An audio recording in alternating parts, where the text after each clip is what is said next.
Fala pessoal, tudo beleza? Vamos ver mais uma aula de Física 1 e nessa aula nós vamos ver gráficos do movimento uniformemente variado. Mas antes da gente começar essa aula, já deixe seu like nesse vídeo, se inscreva no canal Descobrindo o Universo se você ainda não for inscrito. No cantinho direito, na parte de baixo, você pode passar o seu mouse para se inscrever direto pelo vídeo e badalhe esse sininho para o YouTube te avisar sempre que um vídeo for postado. Por que isso é importante? Porque eu tenho gerado muito conteúdo para você. E se você não for inscrito e não tiver ativado o sininho, o YouTube não te avisa quando eu postar um vídeo novo e você perde essa oportunidade. Então já se inscreva no canal e badale esse sininho. Tendo feito isso, vamos à aula. Bom, vamos fazer uma revisão da função de segundo grau. Nós podemos representar a função de segundo grau do tipo y igual a ax² mais bx mais c, onde a, b e c são números reais com a diferente de zero. O maior expoente de um polinômio representa o grau dessa função, no caso aqui nós temos o expoente 2. Fazendo y igual a zero, nós temos a equação de segundo grau, ax² mais bx mais c igual a zero. Daí nós podemos encontrar as raízes dessa equação. Nós podemos encontrar usando o método da soma e produto, ou nós podemos encontrar através da fórmula de Bhaskara, que é x igual a menos b, mais ou menos raiz de delta, que é b² menos 4ac, sobre 2a. Aqui, na expressão de Bhaskara, aparecem os sinais mais e menos, onde nós iremos obter duas respostas, o x1 e o x2. O gráfico da função de segundo grau é representado por uma parábola. Nós temos aqui, para a maior que zero, o gráfico é representado por uma parábola com a concavidade para cima, onde aqui nós temos o eixo das ordenadas, que é o eixo y, e o eixo das abscissas, que é o eixo x. Vamos destacar três pontos neste gráfico. Nós temos aqui os dois pontos x1 e x2 sobre o eixo das abscissas. Esses pontos nós obtemos fazendo y igual a zero. Percebam que quando nós temos x1 e x2, y vale zero. Nós temos um outro ponto sobre o eixo das ordenadas, que é o ponto C. Percebam que, quando nós temos o ponto C, x é zero. Fazendo na função de segundo grau x igual a zero, nós temos y igual a c.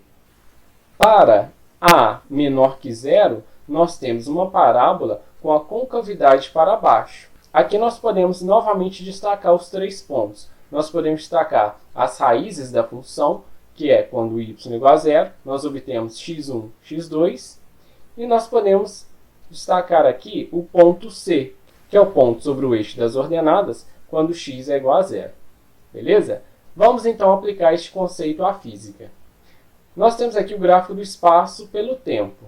Nós vimos a equação de sorvetão no movimento uniformemente variado. Essa equação é S igual a S0 mais VT mais meio de AT ao quadrado. Escrevendo a função do segundo grau, nós temos y igual a c mais bx mais ax². Eu só troquei a ordem, já que a soma é comutativa. Vamos então comparar essas duas funções. Nós temos que a primeira função é a função de s, que depende do tempo, e a segunda função é a função de y, que depende de x. Vamos então comparar essas duas funções. Nós temos que na primeira função a variável é o tempo, e na segunda função a variável é x. Então, fazendo essa comparação, nós temos que o nosso c é o S0, b é a velocidade e a é a sobre 2, ou meio de a. Não façam confusão. Na função horária do espaço, a é a aceleração da partícula. Beleza? Fazendo o gráfico, nós temos aqui que no eixo das ordenadas nós temos a posição S e no eixo das abscissas nós temos os tempos. Aqui eu fiz a representação da parábola com a concavidade para cima e aqui nós iremos destacar alguns pontos importantes. Para S igual a zero, nós temos as raízes dessa função, ou seja, nós temos um T1 e um T2. Então, nesse caso, T1 e T2 representam os tempos em que a partícula passa pela origem. Fazendo t igual a zero, nós temos que S é igual a S0, ou seja, é o ponto onde a parábola intercepta o eixo das ordenadas. Como essa partícula está em movimento, passa pela origem e volta essa partícula ela vai até um ponto específico e volta. E ele ocorre num tempo t'. Então, nós temos aqui um t' que nos fornece este s'. Como que a gente pode encontrar esse ponto de retorno? Nós podemos encontrar este ponto onde ela retorna fazendo o cálculo do vértice para essa parábola. Nós temos que o x do vértice é menos b sobre 2a e o y do vértice é menos delta sobre 4a. Ou nós podemos simplesmente montar a função horária da velocidade a partir da função horária do espaço e, neste ponto de retorno, a velocidade final é zero. Daí nós iremos encontrar o tempo t', basta substituir esse tempo t' na função horária do espaço que nós iremos encontrar este ponto s'. Beleza? Bom, então vamos entender melhor esse gráfico. Essa partícula parte da posição S0, no sentido da origem. Ela passa pela origem em T1. Ela vai até a posição S'. Em S' ela retorna. Como essa partícula está voltando, ela irá passar novamente pela origem no tempo T2. Beleza? Como que você pode construir esse gráfico? Você pode construir esse gráfico fazendo aquela tabelinha. Você tem a função horária do espaço, basta substituir valores de tempo que você irá encontrar a posição S para cada tempo específico. Beleza? Vamos então ver o gráfico da velocidade pelo tempo. Lembrando da função horária da velocidade, nós temos v igual a v0 mais at, onde v0 é a velocidade inicial, a é a aceleração e t é o tempo. Essa função é uma função do primeiro grau. Então, o gráfico de uma função do primeiro grau é uma reta. Então, aqui nós teremos uma reta, beleza? Onde a, que é a aceleração, é o coeficiente angular. Para a maior que zero, nós temos o seguinte gráfico. Nós temos no eixo das ordenadas a velocidade, no eixo das abscissas o eixo dos tempos, e para t igual a zero, nós temos a velocidade inicial. Aqui, como a é maior que zero, nós temos uma reta crescente, onde essa reta intercepta o eixo dos tempos. Este ponto, onde ela intercepta o eixo dos tempos, ele é chamado de tempo de parada. Por que ele é chamado de tempo de parada? Porque neste ponto a velocidade é igual a zero.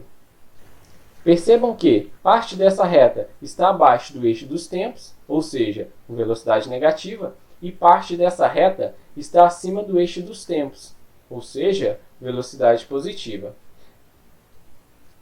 Nesse pedaço de reta abaixo do eixo dos tempos, nós temos uma velocidade negativa. Ou seja, aqui nós podemos interpretar que essa partícula ela tem uma velocidade negativa e essa velocidade está ficando cada vez menos negativa.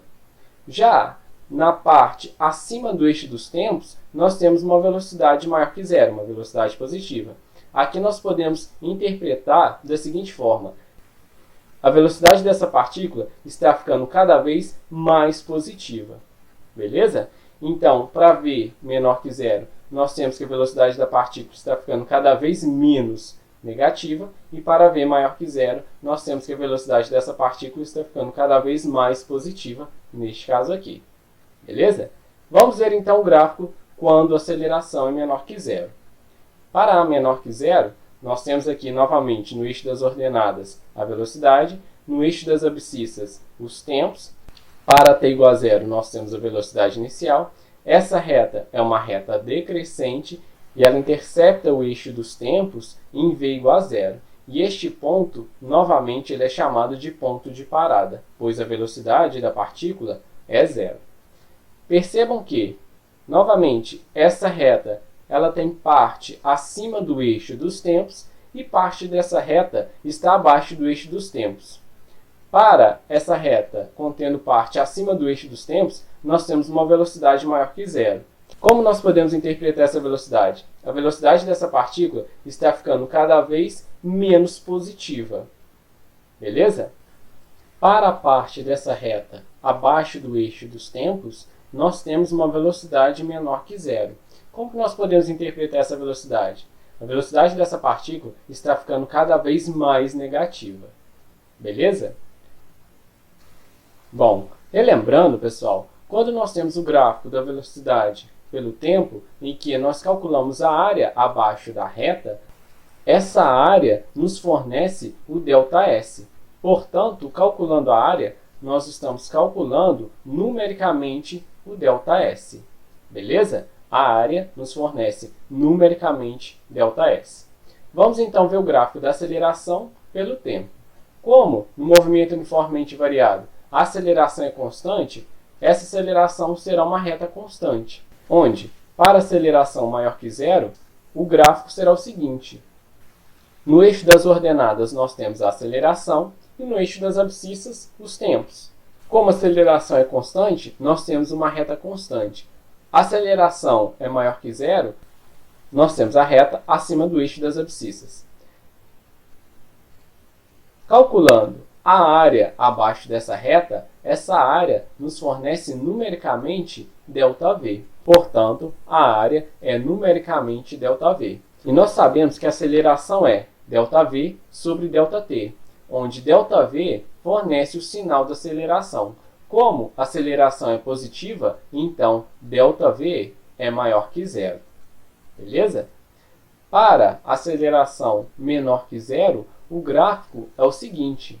Nós temos no eixo das ordenadas a aceleração, no eixo das abscissas os tempos e, como a aceleração é menor que zero, nós temos uma reta constante abaixo do eixo das abscissas. Calculando essa área, a área nos fornece numericamente ΔV. Portanto, como a aceleração é menor que zero e ΔV nos fornece o sinal da aceleração, neste caso, ΔV é menor que zero. O que isso quer dizer? Delta nos fornece variação, final menos inicial. Delta alguma coisa, essa é a coisa final, menos a coisa inicial. Quando nós temos aceleração positiva, a velocidade está ficando cada vez mais positiva, ou seja, está aumentando. E quando nós fazemos a diferença do final menos inicial, essa variação nos fornece um valor positivo. Beleza? Para a aceleração menor que zero, a velocidade está ficando cada vez mais negativa. E quando nós fazemos a variação ΔV, essa variação nos fornece um valor negativo. Daí ΔV menor que zero. Você ainda tem dúvidas que a área nos fornece ΔV? Vamos verificar o seguinte. Essas áreas representam áreas de retângulo. Nós calculamos a área do retângulo como sendo base vezes altura. Beleza? Onde a base é o eixo dos tempos e a altura é o valor da aceleração. Nós temos da expressão que A é igual a ΔV sobre ΔT. Isolando ΔV, nós temos que ΔV é igual a A vezes T. ΔV é base vezes altura. Bom, espero que tenha entendido. Qualquer dúvida, deixe aqui nos comentários. Compartilhe esse vídeo com seus amigos e até a próxima aula. Valeu!